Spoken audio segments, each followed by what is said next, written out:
Peace, peace. This is DJ Ohlow, coming to you live from Radio Fairfax. You're listening to On Beat with Ohlow. I'm sitting here with KPJ, that's Kevin Peter Jones. We just listened to a song called Gumshoe. That's right. Tell us about Gumshoe, KPJ. Gumshoe. The word gumshoe means actually detective. So detective work here on my CD. And Gumshoe, a great tune. Russell Ferrante wrote this tune. I was about to ask you, who wrote that song? Yeah, Russell, man. He's awesome. Incredible piano player, keyboard player for the Yellow Jackets. And good friend of yours. Very good friend. Done a lot of work with him, right? Oh, absolutely. Yeah, that's cool, man. He's awesome. I had the pleasure of meeting some of your friends this past weekend. Or not this past weekend, but 2 weeks ago at the NAMM show. NAMM show. Yeah, out in California. We love NAMM, don't we? Yeah, I mean, you made me a believer, man. The first time we met, it's been less than a year that I've known you, to tell you the truth. And when we first met, you told me about the NAMM show, and I knew nothing of it. And I was only going off of what you were telling me and what I saw online, but I really had to go and experience it myself to really see what it was all about. And like, what were you thinking? Like when I first told you about NAMM, what were you thinking? And I don't know, man. Like I didn't think. How did it compare to the reality of NAMM? The reality of it was, I've been to car shows, and it was like. It was like a car show for musicians. It was like it's nothing but instruments everywhere. That's what you were thinking, or that's what? No, expected? That's what it was. No, yeah. I didn't know what to expect. I didn't know what to think. The way I was thinking about it was like it's like a huge. I knew it was going to be a trade show, but I didn't think it was going to be set up the way it was. I didn't think that everybody had like huge spaces. You know what I mean? The big companies had huge spaces with a lot of stuff set up. I just thought everyone was going to have like a small booth.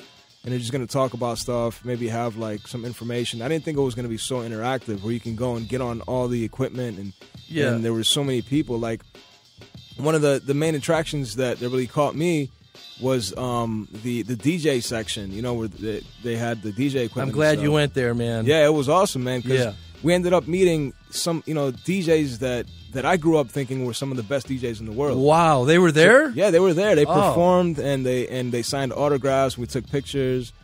Good. So it was cool, man. Drum Tech.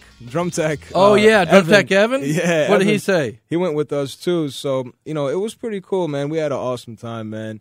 He actually got to take more pictures because I was taking pictures. I didn't get to take any pictures of myself, but he took a lot of pictures with a lot of famous people too. So It was cool, man. It was a good time. Wow. So on a rating of 1 to 10 of the NAMM show being 10, like ultra amazing, what do you give it? I'd have to give it an 11, man. Wow. Yeah, it was awesome, man. It was very inspiring. It wasn't it though? Oh, big time inspiring, man. It was the energy that I received at the NAMM show is uncomparable. There's nothing like it, man. It's like a huge playground for musicians, man. Unbelievable. It was awesome, yeah. Let me just, I brought a little clip thing here my mom got for me. This is from the Register, Orange County Register. Oh, okay. This year, just around during the NAMM show. Okay, so if you go back a few years, like last year was 95,000 people showed up. Okay. The year before, 90,000 people showed up. Yeah. 87,000 before that, 85,000, 88,000 people. When it first started, there were 6 people. And 6 then 15. people. And it went up to 90,000, 95,000 people. And they expected 100,000 on this one, but I don't know what the numbers are if they hit 100. The first time ever you were there, it rained, didn't it? But not during our show. No, I didn't. It wasn't. The rain wasn't that bad. I mean, I know a lot of people in Southern California say, it never rains and it's weird weather and stuff. But, I still love it. I'd rather be in California in the rain than be stuck here in the cold weather on a nice sunny day.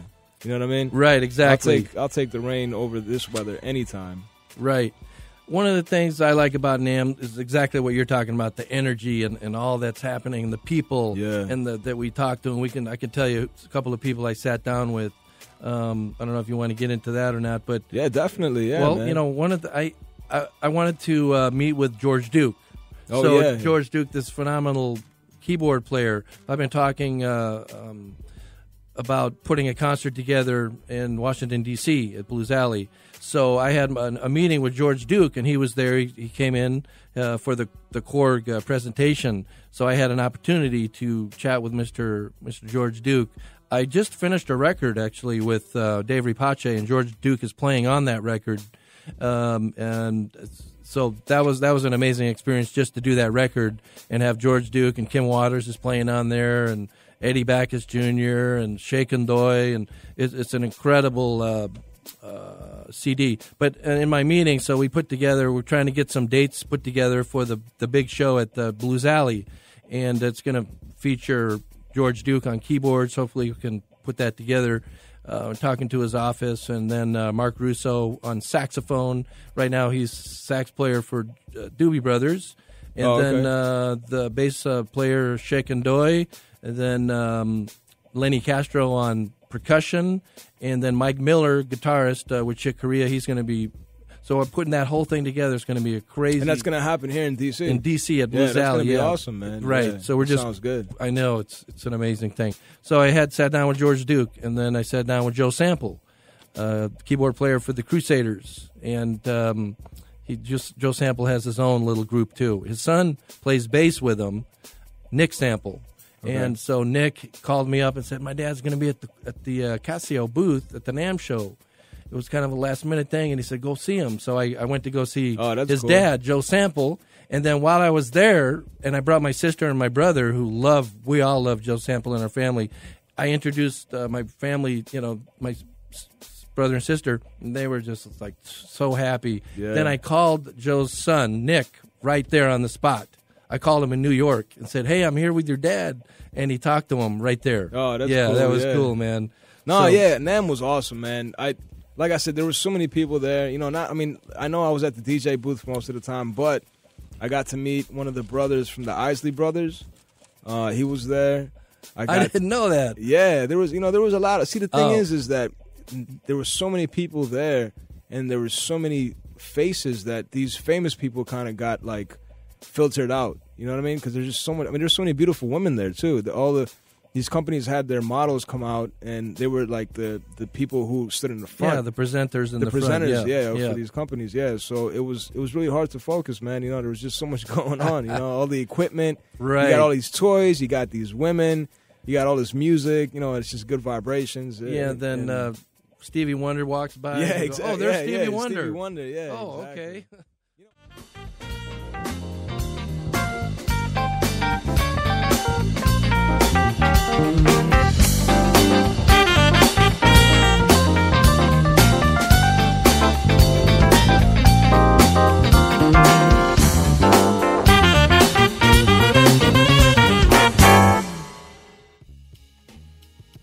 This is On Beat with Ohlow.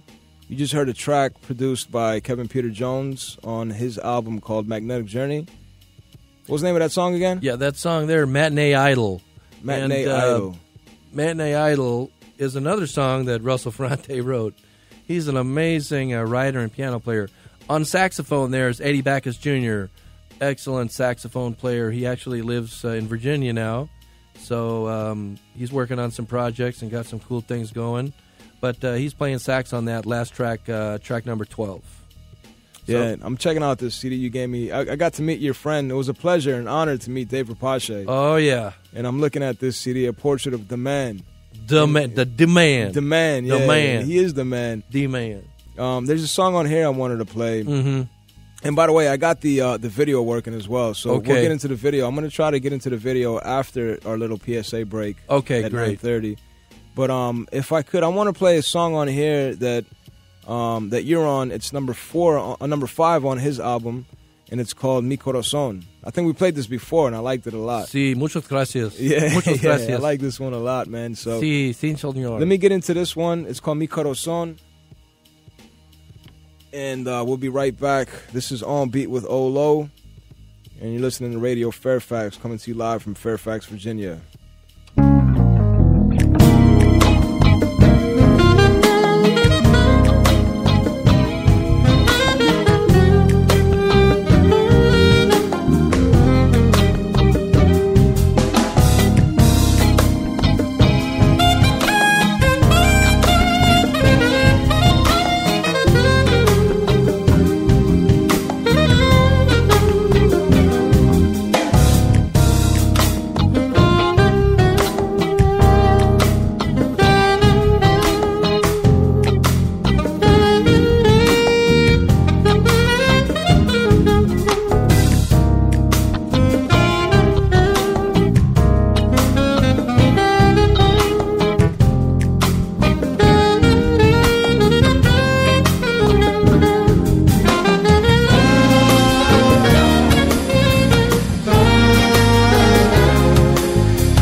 Peace. This is DJ Ohlow. You're listening to On Beat with Ohlow.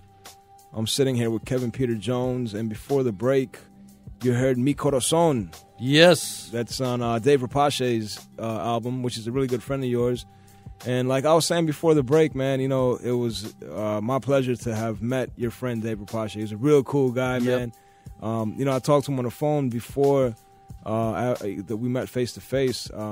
But when you meet somebody and you guys get to shake hands and see each other eye to eye, it brings it all together. It confirms the relationship. It brings it putting a face to a name and shaking hands. It makes it real. Yeah, it seals the deal. You know, so.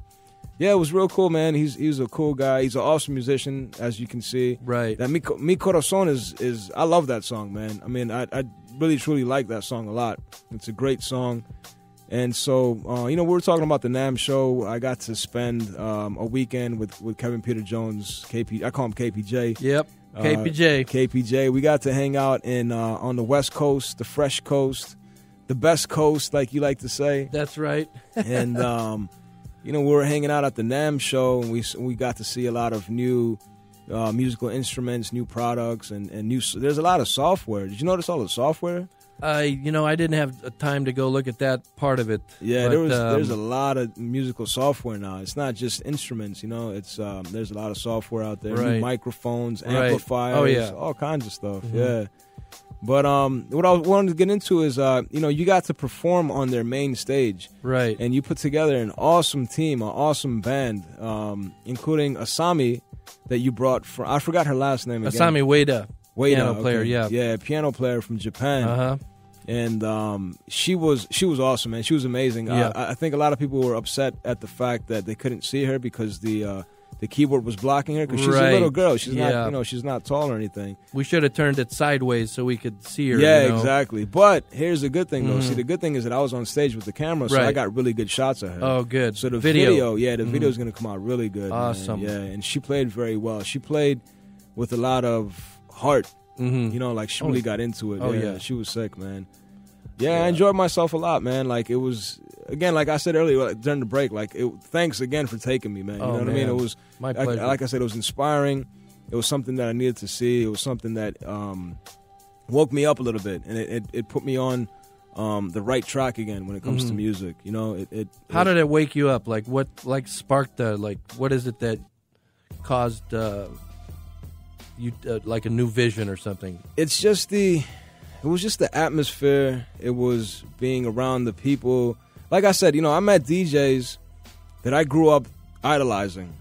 And I know, we shouldn't idolize any other person, but as a kid, these are people that I looked up to. These were DJs that, and I'm a grown man. I was shy when I got in front of these guys. I felt like a little kid seeing these guys. And they're, obviously older than me now. They were older than me back then when I was a little kid, but it's just this weird thing, man, because it's like, you idolize this person your whole life, and then you get to meet them, and you realize how cool they are and how humble they are, and how, we got to shake hands.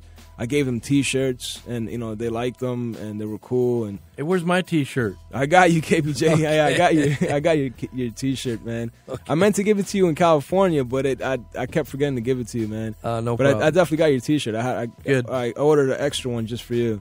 Oh, good. Thank you. Yeah, man, I got you, definitely.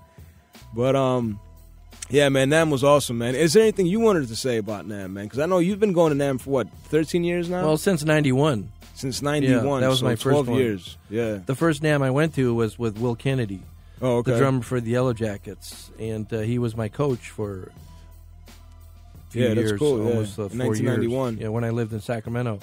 But that was an incredible experience. So I've been going ever since. Not every year, but I've gone at least 10 times. And have you performed every year or every time that you went?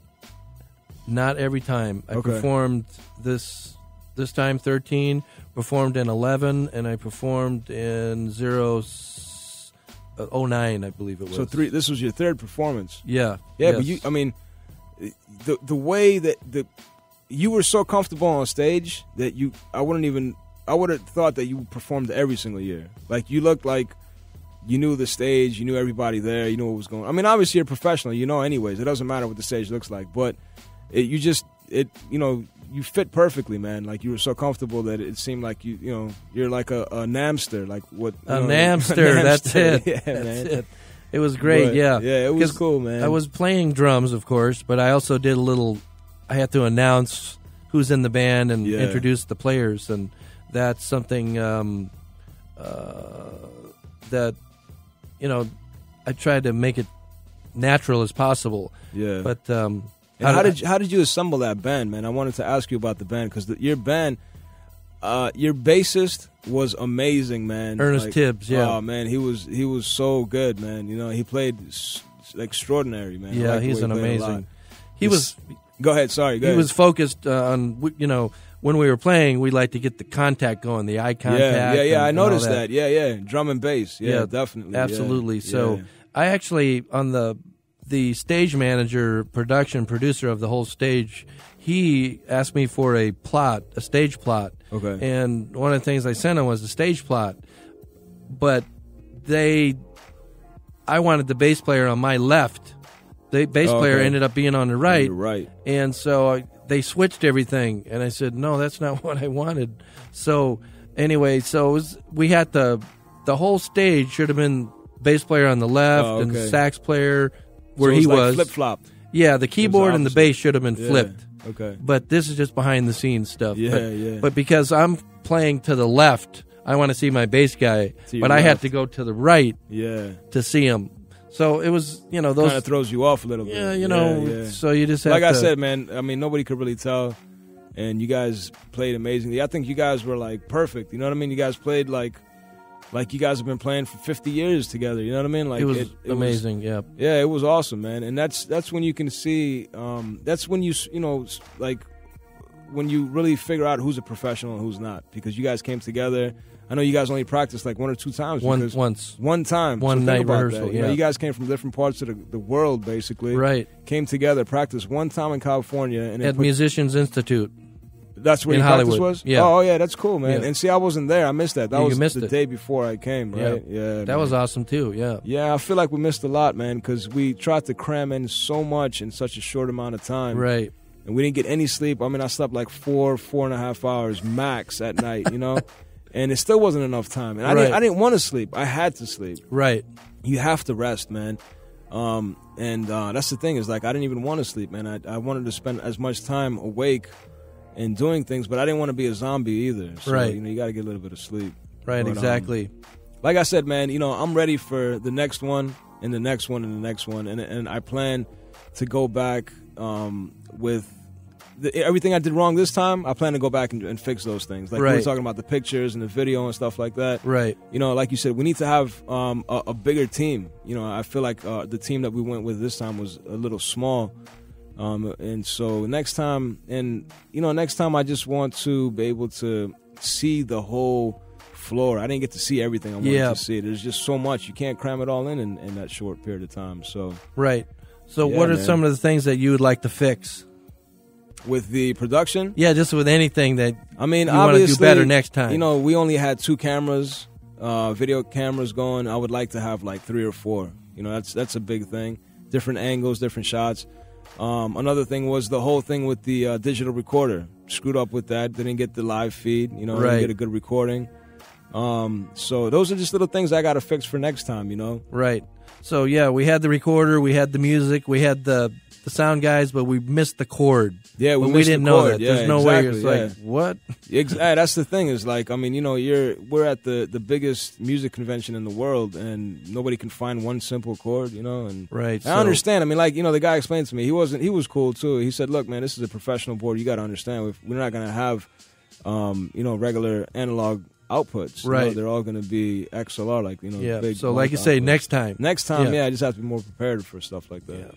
So it is what it is, man. It's a learning experience. But like I said, either I can walk away learning something, or I can walk away just being that much stupider. You know what I mean? So obviously, I'm trying to though, progress. Man. Yeah, thanks, man. You did great, it was awesome, man. I saw some of your pictures you sent to me. They're fantastic. They're cool, absolutely great, man. Yeah, I'm so glad that you got these pics. Yeah. So it's the first time for me to see them tonight, and they're incredible. Cool, yeah. I understand you have something else you want. Yeah. So I was trying to get into that video. I couldn't get it to work before, but I got it to work. I got everything hooked up here. So it's the audio from the video. Well, right now I'm going to play the audio, but I've got the video. If anybody wants to see the video, they can go to the archives of this show, and there'll be a video clip up there when they can see it. The archive, you just type in, people can go to Google and search On Beat with Ohlow, and there's a Tumblr account that I have set up with all the previous shows. And it's got the show, it's got the audio, it's got pictures, and it also has the videos. So that's where they can go check this out. But let me get into that video real quick. We're going to listen to the audio right now, and then we'll be right back. This is On Beat with Ohlow, coming to you live from Radio Fairfax. And we're actually going to get into the very beginning of your performance on the main stage. Okay. Yeah, Kevin Peter Jones and the Kevin Peter Jones Band. Jazz band. And this is the very beginning of your performance at the NAMM Show 2013. I think this is the tune Chicken, the Chicken. That's the name of the song, the first song? Yeah. All right, cool. So this is Chicken, live on stage from NAMM 2013. And I have not heard this yet, folks. I'm proud to say, kicking our series. It's the second day kicking us off, and it's from Washington, D.C. and California, the Kevin Peter Jones Jazz Band.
I don't want to give it all away, man. That was, that was a live recording. That audio was actually coming off of video. So if anybody wanted to check out the video, if they can feel free to find it online. Like I said, everything is archived. I archive all the shows online. So anybody, feel free. If you'd like to, you can always check out the archives to this show, and you'll be able to see the that little clip right there that I just played. Yeah, if I could say something here. Yeah. I'm looking at the video while you're hearing the audio. And the video, DJ Ohlow was in charge of that production, and it looks fantastic, DJ Ohlow. Thanks, KPJ. Wow, you did a great job, man. It's amazing. Yeah, thanks, man. Yeah, man, it really shows what's happening, and it's great. And I can't wait to get the angle number 2 from you. Oh, right, right. We're going to exchange that video tonight, so hopefully I'll be able to put everything together in the next few weeks. And, man, that's going to be exciting. Yeah, it's going to come out good. I mean, I watched some of this footage the other day, and it came out pretty good for what it is. Like I said, obviously, I think it was real good. Yeah, it's pretty good. Yeah, it's not bad, man. I wish. Like I said, I wish I would have done a few things differently. Yeah. Let me ask you this. What's that? Would a tripod setup been better on that? That's the thing that was hard to determine because I Yeah. wanted to use a tripod because obviously it looks better stable. Right. But if I was to use a tripod, I wouldn't be able to like be mobile. I wouldn't be able to move around as much. And I needed to move around because the stage was so big. Yeah. And that was the whole thing. And it wasn't like I can jump off stage and jump back on stage. Right. That was a big thing too. The way they had it set up was so there was like, space between the stage and the people, the listeners, the what do you call audience. them? The audience, Yeah. yeah, exactly. So it was hard for me to try to jump off stage and back up, get like a wide angle. Right. And but luckily we got the big angle shot. Exactly, from So the other luckily we camera. got, number 2 over there.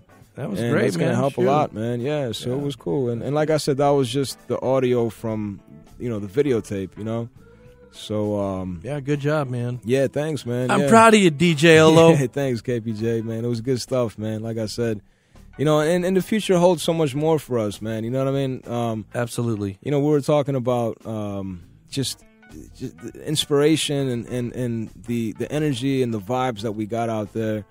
And like you said, man, I want to go back next year. I want to go back every year because it's a learning experience, man. I really enjoyed the lectures. I wish I would have attended all the lectures in the morning because they really had a lot to say. And when I reflect on those lectures and what those people were talking about, I realized that those people, like, there was one person who, I guess he's the president of one of the big amplifier companies right now. And he was talking about how his dad started the company from the back of his van.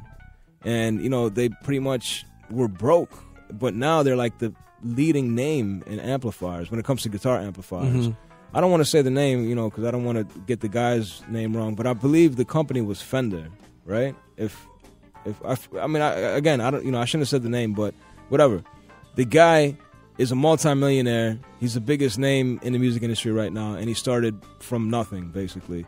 So it can happen, man, and that's absolutely. what I'm saying. It's like that's what was inspiring about the whole thing, man, is that, these people, you think of these people as being the elite, but, they started out just like us, just like everybody else, So that's what was really inspiring about it, man, is that where there's a will, there's a way, man, and that's the truth, man. Absolutely. So, yeah, it was cool. Like, for example, Asami played a song, and we had her slotted for one song to play a solo. And so she went out after we played a couple, 2 or 3 songs, and then Asami went out solo on stage, and she was an absolute hit, as you mentioned. She did so good, DJ Ohlow. You were there. I asked the audience, "You want to hear another one from Asami?" Yeah. And they just said, "Ah."